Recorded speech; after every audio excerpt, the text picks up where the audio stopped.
Joined on the phone by 100.7, the Bay Sports Director, Mr. Jerry Coleman. How are you, sir? Doing well, Matt, after a pretty good weekend for the Orioles.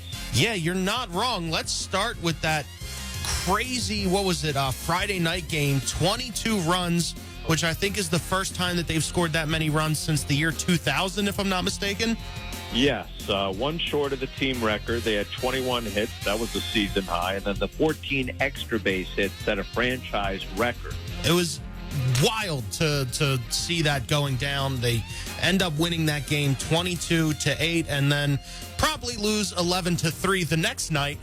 But they do end up taking the series against the Rangers, which all in all, that sounds like a win to me for the weekend. It is. You take 2 of 3 from one of the teams that is among the best in baseball right now. Just look at their record. And it was a crazy series because of what occurred on Friday night, where the 22 runs are scored by the Orioles. Then the Rays come back and absolutely demolish the Orioles on the Cal Ripken bobblehead night. You had position players pitching once again, slow pitch baseball. But Daylight Dean Kramer, as they're calling him, or Dave Dean, whatever Tony Masolino has nicknamed him, 7 scoreless innings yesterday, striking out 6. And, you get a quality start, you win those games. And now the Orioles are 36-47. Unfortunately, Matt, they split the 6-game homestand with the Rays and the Rangers. They need to do much better. I mean, they're 15-11 here in this month and still mired in last place.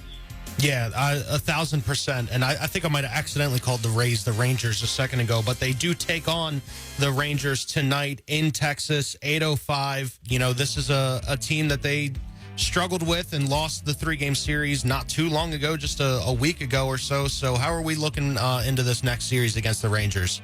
Well, I mean, Texas, isn't lighting up the AL West. They're below 500, but they did take care of the Orioles for the most part. Patrick Corbin is certainly hittable. We'll see what happens tomorrow when Jacob deGrom goes up against Charlie Morton. deGrom, of course, took that no-hitter into the 7th inning, but the Orioles need to start winning some of these road games if they want to have a chance at the wild card. I talked about it with Huber this morning.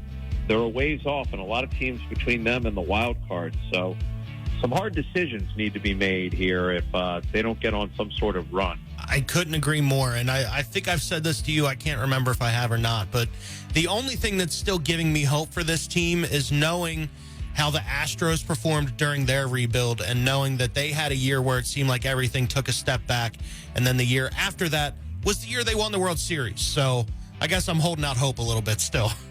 Well, if they can duplicate that pattern, that would be magnificent. Right now, I wouldn't bet on that. I would just say that. I got you. Well, the Be More Baseball podcast, what do you guys got going on? We got Kobe Mayo on this past week. Of course, he just hit his first Major League home run. I don't care if it was against a position player. It still will count in the record books. Check us out on YouTube at Be More Ball Pod, or listen on social media, Be More Ball Pod, the Be More Ball Pod.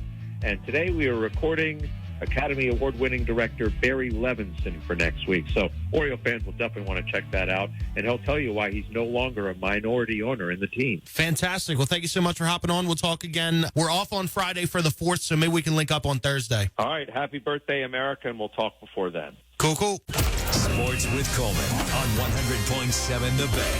Brought to you by HS Tech Group, Maryland's leading security and technology company. Go to hstechgroup.com.